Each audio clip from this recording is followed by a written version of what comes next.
కలిసి ఉంటే కలదు సుఖము.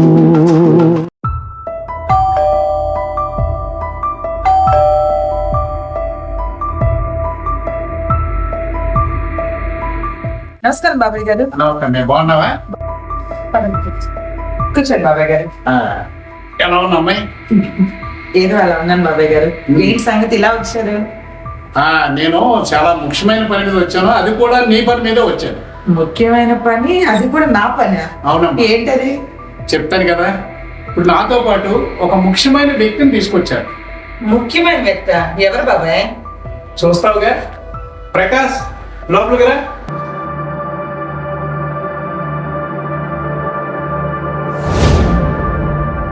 వీడా? వీడిని తీసుకొచ్చావు బాబాయ్? వీడు చేసింది నా జీవితం నాశనం చేసింది సరిపోలేదా? ఆవేశపడిగా. ఆవేశం అనర్థాలకు మూలం. అయినా వచ్చాడు కదా, కనీసం వచ్చిన అతిథిని గౌరవించాలనే ఇది ఉండాలి కదా. కూర్చోమని చెప్పు. బాబాయ్, వీడు అతిథి కాదు, నా జీవితం సర్వనాశనం చేశాను. ముందు బయటకు వెళ్ళిపోమని చెప్పు. లేదమ్మా, తప్పు అలా అనకూడదు. వచ్చిన అతిథిని కూర్చోమని చెప్పడం ధర్మం. చెప్పమ్మా, కూర్చోమని చెప్పు. వీడు అతిథి కాదు బాబాయ్. సరే, నేనే కూర్చోమని చెప్తాను. ప్రకాష్ కూర్చో. కూర్చో ప్రకాష్.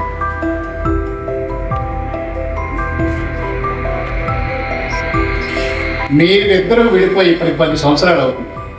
ఎంత గ్యాప్! ఏం సాధించారు? కేవలం ఒకరి మీద ఒకరు మనస్పర్ధలు వచ్చి విడిపోయారు. అమ్మా, నీకేమన్నా మనశ్శాంతి ఉందా? నీకేముందండి? ఎందుకు ఈ గ్యాప్? కలుసుని మాత్రం ఏం సాధించాలి బాబాయ్? చూడమ్మా, గతం గత.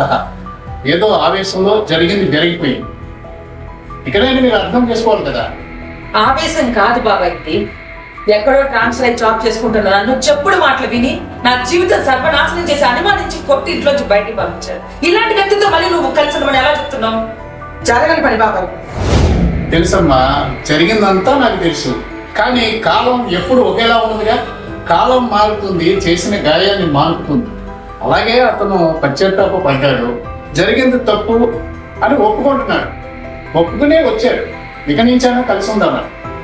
అందుకోసమే ఆయన్ని తీసుకొచ్చాడు. కాలం మారుతుంది బాబాయ్, ఇలాంటి నాటు పనులు మాత్రం మారు. చూడమ్మా, నువ్వు అనుకున్నంత ఇదిగా ఇప్పుడు లేదు పరిస్థితి. అతను కూడా మారిపోయాడు. మొన్న ఈ మధ్య వాళ్ళ నాన్నగారు చనిపోయారు. తల్లి ఏమో ఎటు పని చేయలేని పరిస్థితి. అంటే అలాగని నిన్ను కాపురానికి తీసుకెళ్ళేదో పనులు చేయించుకుందామని అతని ఉద్దేశం కాదు. మనస్ఫూర్తిగా నిన్ను స్వీకరించడానికి వచ్చాడు. ఆలోచించు. ఓహో, తండ్రి చనిపోయి తల్లి మంచాన్ని ఉండబట్టి ఇప్పుడు ఈ రోజున భార్య గుర్తొచ్చిందా? ఏ అనుమానించి చెప్పుడు మాటలు విని ఇంట్లోంచి పంపించేటప్పుడు ఆలోచించలేదా? అలా అనుకుంటే కాదమ్మా. సరే, ఆ రోజుల్లో మీరిద్దరూ ఒకరొకరు తగ్గాపూర్లా పోట్లాడుకున్నారు, గొడవలు జరిగినాయి, విడిపోయారు. 10 సంవత్సరాలు అయింది. ఇంకా ఎంతకాలం ఇలా ఉండిపోతారు? జీవితాంతం అలాగే ఉండిపోతారా? నిజంగా అతనికి విడాకులు ఇచ్చే ఉద్దేశం లేదు. అతనికి లేదు, నీకు లేదు. ఉండుంటే ఇప్పటికి ఎవరో ఒకరు నోటీసులు ఇచ్చుకునేవారు. అలాంటిది ఏం లేదు. అలాంటప్పుడు మీరు కలిసిపోవడానికి ఇబ్బంది ఏంటి? ఇలాంటి వ్యక్తితో కలిసి ఉండలేము, అలాంటి విడిగానే ఉంటాం. వద్దు బాబాయ్, ఇది జరగని పని, వదిలేసేయండి. చూడమ్మా, నేను చెప్పేది నువ్వు నమ్మకపోతే అతను నోటితోనే చెప్పేస్తాను. అతను ఎలా మారిపోయాడు నువ్వే విను. ప్రకాష్, మాట్లాడు. లేదు బాబాయ్, ఒక్కసారి అనుమానం వచ్చిన తర్వాత అది చచ్చేంత వరకు పోదు. అతను మారతాడు అనుకోవడం నా తప్పు. లేదా, నరుడికి 4 కాలాలు. ఏ కాలం ఎలా ఉండదో చెప్పలేదు. ఇదివరకు ఉన్న ఆవేశం, ఉద్రేకం అతనిలో ఇప్పుడు ఏమీ లేదు. మారిపోయాడు. అతను ఎన్నోసార్లు కన్నీళ్ళు పెట్టుకున్నాడు నీకోసం. అవునవును, చెప్పుకున్నాడు. తండ్రి ఉన్నన్ని రోజులు తండ్రి మాట విని ఆయన వెనకాడే తిరిగాడు కదా.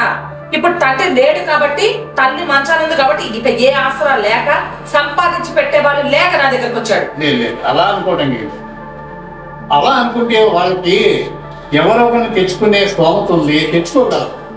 నీ దగ్గరికే వచ్చాడంటే ఆలోచించు. నీ మీద ప్రేమ ఉండబట్టే. బాబాయ్, అతనికి కావాల్సింది నేను కాదు, నా సంపాదన. అర్థం చేసుకోండి. సరే, నేను చెప్తే నమ్మట్లేదు కదా. అతను నోడితే నేను ఇస్తాను. ప్రకాష్, మాట్లాడు. శారదా, తప్పంతా నాదే. నేను అనవసరంగా తిట్టాను, కొట్టాను, పశువులా ప్రవర్తించాను. మేకతో కప్పుకున్నంత మాత్రాన తోడేలు మేక కాదు ప్రసాద్. చూడమ్మా, గతం గత వదిలేసే. అబ్బాయిలో చాలా మార్పు వచ్చింది, చూస్తున్నావుగా. బాబాయ్ వాడు నీకేం చెప్పాడో నాకు తెలియదు కానీ నా జీవితం సర్వనాశనం చేసి నన్ను రోడ్డున పడేసి కనీసం తిన్నావా లేదా అని ఏ రోజు కూడా నా గురించి పట్టించుకోలేదు. కానీ ఈ రోజున తన అవసరం కోసం నన్ను ఉపయోగించుకోవడం కోసం మాత్రమే మిమ్మల్ని సంప్రదించాడు.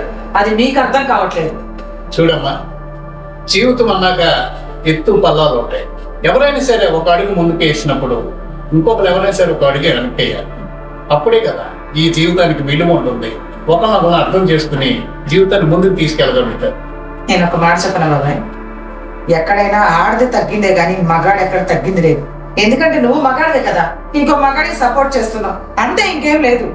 అలా అనుకోవటం ఏం లేదు, ఏం లేదు. ఎన్నోసార్లు కన్నీళ్ళు పెట్టుకున్నాను. మా దగ్గరకు వచ్చి అడిగాడు, లేదు లేదు అని నేనే కాలయాపన చేశాను. అతనిలో నిజాయితీ గుర్తించాను. నీ పట్ల ఇంకా ప్రేమ పోలేదు కాబట్టి అతనే కాలదనుకుని నీ కాళ్ళ బేరానికి వచ్చాడు అనుకో. ఇప్పుడైనా క్షమించి నీతో కలిసిపోతే బాగుంటుందిగా.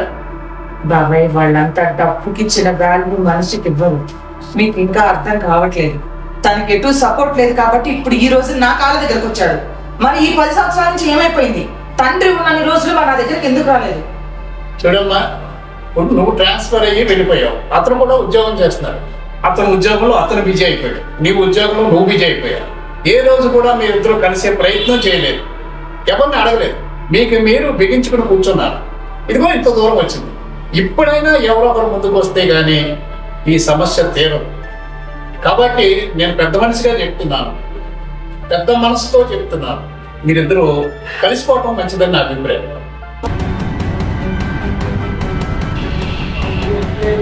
నేను చెప్పేది విన్నమ్మా, ఎందుకు ఈ పట్టుదల, ఎందుకు తెగేదాకా లాక్కూడదని చెప్తారు పెద్దలు. నా మాట విను. ఏదో జరిగిపోయింది, క్షమించి అతని హక్కుని చేర్చుకో. నాది పట్టుదల కాదు బాబాయ్, నిజం. నన్ను వదిలేసి పక్కకి వెళ్ళిన తర్వాత నా గురించి ఆలోచించేవాడైతే నా గురించి మాత్రమే ఆలోచించాలి. అంతేగాని ఒక ఆడదాన్ని ఆశ్రయించి అది లేకపోతే నేను చచ్చిపోతానని, దాంతోనే నా జీవితం అని, అదే నా సర్వస్వం అని ఇన్ని సంవత్సరాలు దాన్ని పట్టుకొని తిరిగి నా కళ్ళ ముందే దాంతో ఇదైపోయి నా ప్రాణం, నా బంగారం, నా లైఫ్ అని అంత చేసి ఈ రోజు నాదేదో మాట్లాడిందని మళ్ళీ దాన్ని వదిలేసి పెళ్ళాం దగ్గరికి తిరిగి వస్తే నువ్వు మధ్యవర్తిగా ఉండి మళ్ళీ నన్ను తీసుకోమంటున్నావు. ఇదెక్కడ న్యాయం బాబాయ్? చూడమ్మా, అది కరెక్టే. నువ్వు చెప్పిన దాంట్లో ఎంతో కొంత నిజం లేకపోలేదు. కానీ కుర్రాడు ఏం చేశాడో తెలుసా? నిన్నేదో రెచ్చగొట్టడానికో లేకపోతే లొంగ తీసుకోవటానికో ఎవరో ఒక డ్రామా ఆర్టిస్ట్ని తీసుకుని ఆ కూడా పెట్టుకుని తిరిగాడు. అందులో అతను తప్పేమో కనిపించట్లేదు. ఆ స్థితిలో అతను అలా చేశాడు. నేను కావాలంటే అమ్మాయి సాక్ష్యం కూడా నీకు ఇప్పిస్తాను. కేవలం డ్రామా ఆర్టిస్ట్. మీరు ఆర్టిస్ట్ అని మీరు అంటున్నారు. అది నిజమైతే, నిజంగా పెళ్ళాం మీద ప్రేమ ఉంటే తప్పు చేసినప్పుడు వచ్చి తన దగ్గరకు వచ్చి మాట్లాడాలి కానీ డ్రామా ఆర్టిస్ట్ని తీసుకొని తిరిగాడని నువ్వు నాకు చెప్తున్నావు బాబాయ్. ఈ స్టోరీ అంతా నాకు తెలుసు. చూడమ్మా, భార్య మీద కోపం ఉన్నవాడు పిచ్చెక్కిపోయి ఎలా ఆలోచిస్తాడో తెలియదు. ఇష్టం వచ్చినట్టు చేస్తాడు. తనకేది తోస్తే అలా చేస్తాడు. కేవలం భార్య మీదని సాధించాలి, ఆమె మీద పైచేయి సాధించాలనే తపన తప్ప ఇంకేమీ లేదు. అందుకే ఇతను చేసిన పొరపాటే. ఎవరో మరో స్త్రీని వేసుకుని ఎప్పుడైతే తిరిగాడో నీ దృష్టిలో అతను చాలా దూరం అయిపోయినట్టే లెక్క. అది తెలియక చేశాడు. అదే చెప్పాడు నాతోటి. ఇలా జరిగింది కూడా చాలా పెద్ద పొరపాటు బాబాయ్. ఆ కారణంగా నేను ఆమె దగ్గరికి వెళ్ళలేకపోతున్నాను, నా మొహం చూపించలేకపోతున్నాను అని చెప్పాడు. అందుకోసమే తీసుకొచ్చాను. జరిగింది జరిగిపోయిందమ్మా, వదిలేసాయి. నేనేం తప్పు చేశాను బాబాయ్ ఆయన విషయంలో? అన్నీ నా భర్తే, అంతా సర్వస్వం అంతా నా వాళ్ళే అనుకోవడం నేను చేసిన తప్పు. దాన్ని అలుసుగా తీసుకొని ఇంత దూరం తీసుకొచ్చి ఇంకొక ఆడదాంతో ఉండి ఇంత చేసినా నువ్వు మళ్ళీ నా భర్తనే సపోర్ట్ చేస్తున్నావు. నువ్వు మగాడివే కదా బాబాయ్, మగాడికే చెప్తాడు, ఆడదానికి ఎవరు చెప్తారు? లేదు, అలా అనుకోవటం మీకు తప్పంతా కాదంటారేంటి? నీ గురించి నేను కూడా చాలా విన్నాను. ఏమైనా నా గురించి చెప్పు, నా వైపు ఏ తప్పులు ఉన్నాయో చెప్పు. ఆగండి ఆగండి ఆగండి, చెప్పండి బాబాయ్, నా గురించి ఏదో తప్పులు చెప్తున్నాడు కదా. ఏంటి ఇది? మనం రాజీకి వచ్చినప్పుడు రాజీతోగానే ఉండాలి. ఏంటి రెచ్చగొడుతున్నావు? చూడమ్మా, గతం గతహ అవన్నీ తలుసుకుంటే ముందుకెళ్ళలేరు. గతం మర్చిపోండి. ఇవాళ నుంచి ఏం జరగాలో ఈ క్షణం నుంచి ఆలోచించండి. అంత ఆవేశపడే వ్యక్తి గురించి నువ్వు అంత నిదానంగా చెప్తావేంటి బాబాయ్? అతను రాజీకి వచ్చినట్లేదు, ఇంకా తీసుకెళ్తాను కాళ్ళకి తొక్కి పెట్టడం కోసం వచ్చినట్టు. లేదమ్మా, ఇంకా మీరు ఆవేశాలు తగ్గలేదు. ఇదే ఇగో అంటారు, ఒకరి మీద ఒకరు పై చేయి సాగించాలి. ఇది చాలా తప్పు. ఈ యుగో అనేది మనిషిలో ఉండకూడదు. ఎవరొకరు ఒక స్టెప్ డౌన్ అవ్వాలి, అప్పుడే ఇతర సంసారం ముందుకెళ్తుంది. ఆలోచించండి. సరే, ఇదంతా వదిలేసేయండి. మీకు ఒక రాజీ ఫార్ములా నేను చెప్తాను, నేను చెప్పినట్టు చేస్తారా? అతని మీద అయితే నాకు నమ్మకం లేదు బాబాయ్, నువ్వు చెప్తున్నావు కాబట్టి వింటాను. చూడు, ఇంత గ్యాప్ వచ్చేసింది. 10 సంవత్సరాలు మాటలు కాదమ్మా.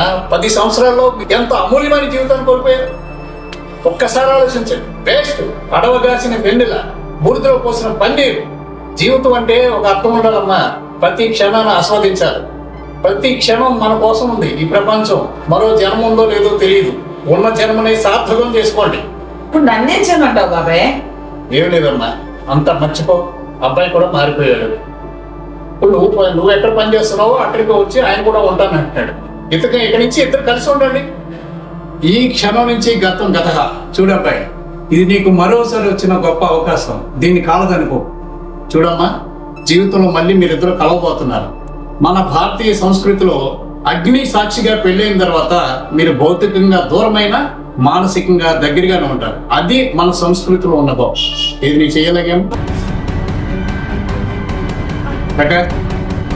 ఇక్కడి నుంచి మీరిద్దరూ ఎలాంటి మనస్పర్ధలు లేకుండా జీవితాంతం కలిసి మెలిసి ఉండాలని నేను ఆకాంక్షిస్తున్నాను.